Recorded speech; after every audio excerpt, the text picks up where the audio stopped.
Okay, hello, my name is Pavel Molchansky. Some information about me. For 8 years I've been running English language school. For 18 years teaching English for adults and children. And for 28 years learning English and still making mistakes. So by the way, in my presentation you can find some mistakes. So I will really appreciate if you tell me later. And these top 10 mistakes are not only about English, they are about different spheres of life, about business, about sport, about relationship, about family, about really everything. And of course, learning everything, all types of things. The first thing, I just want to know it. Okay, so, it's a trend, or I'm so happy that my friends know, but I feel not happy that I don't know. So you should understand why exactly you need to know English for getting a job, for studying abroad, in Norway for example, or to do any other things. And this will really help to achieve the results. Because at first you have expectations, like, after first lesson I will speak English with the queen.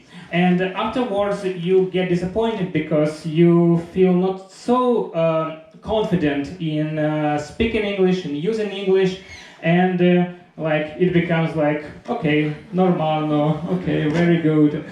And you should understand your weak points and your strong points, and understand how you learn information, how you use it, and be realistic towards yourself and go step by step. I want to learn everything at once.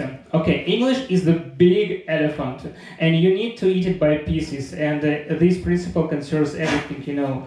And so, after eating part by part, you will find the most delicious ones. For me, I think it's a leg, as for example. And this will really help. When I was at school, I had a really bad experience of learning English because I was evaluated by my marks. I didn't want to learn some stupid topics like London is the capital of Great Britain. I was laughed at, so I had mistakes and I had negative experience. But I understood how I could turn negative experience into positive one by saying what I already know, what I have learned, that I can learn, and this really works out. And I can control this process nowadays. I can choose the programs, the ways, the teachers, and it's not only about English. I don't see the results. Okay, if you want to see the results, you need to measure them. You need to measure everything, including your English. How many words you have learned? How many percent do you understand from the video you watch at YouTube? How many times you need to read a page to understand it completely? You compare yourself with other people, but don't do it, please. Compare with yourself 1 month ago, 2 months ago, a year ago, and see what have you learned and what you already know and what you can do now. Because when you look at the mirror, you see that what you are bad at, but very often you need to say what I'm good at now, because we, understate our own results, and we say to our mind, hey, you do bad job, and your mind says, okay, I will not do it anyway. So please praise yourself at every little step you make in your progress.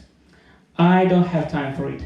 Actually, English will not learn itself by itself. You need to invest time in doing this, and you need to make a schedule and understand how much time per day you will devote to your English.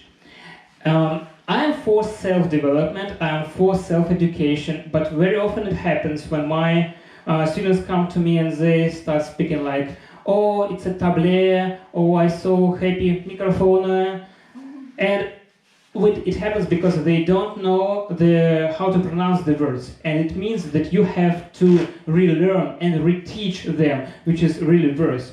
You need to get a feedback all the time for your every action. Get a support, get a person who can set a good example to yourself, and this will really work. I hope you can agree with me. The next thing is, I'm afraid to speak. Who is afraid to speak here? Oh yes, I see. And me too. I also was afraid to speak, and the best way to overcome this fear is, oh my God, to speak.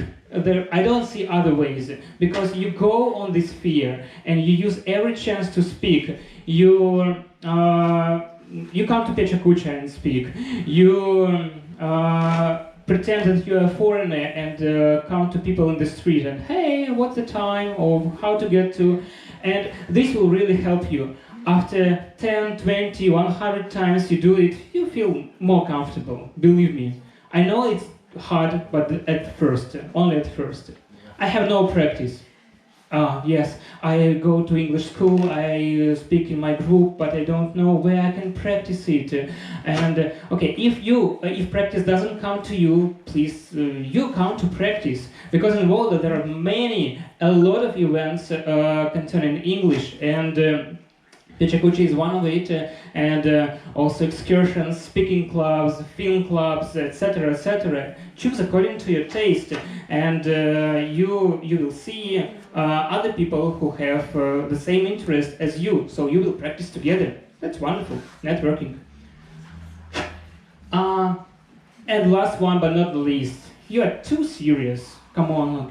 Oh, English is very difficult. Oh, I can't understand it. Oh, so make a process a fun of process, and be happy with your results, and sing songs, watch films, run around the flat, learning the regular forms of the verbs. Make fun and combine it with your interests. And remember, you will make mistakes all the time. The best thing is when you make mistakes, you learn from them, and when you learn, you don't repeat them in future. Thank you for your attention.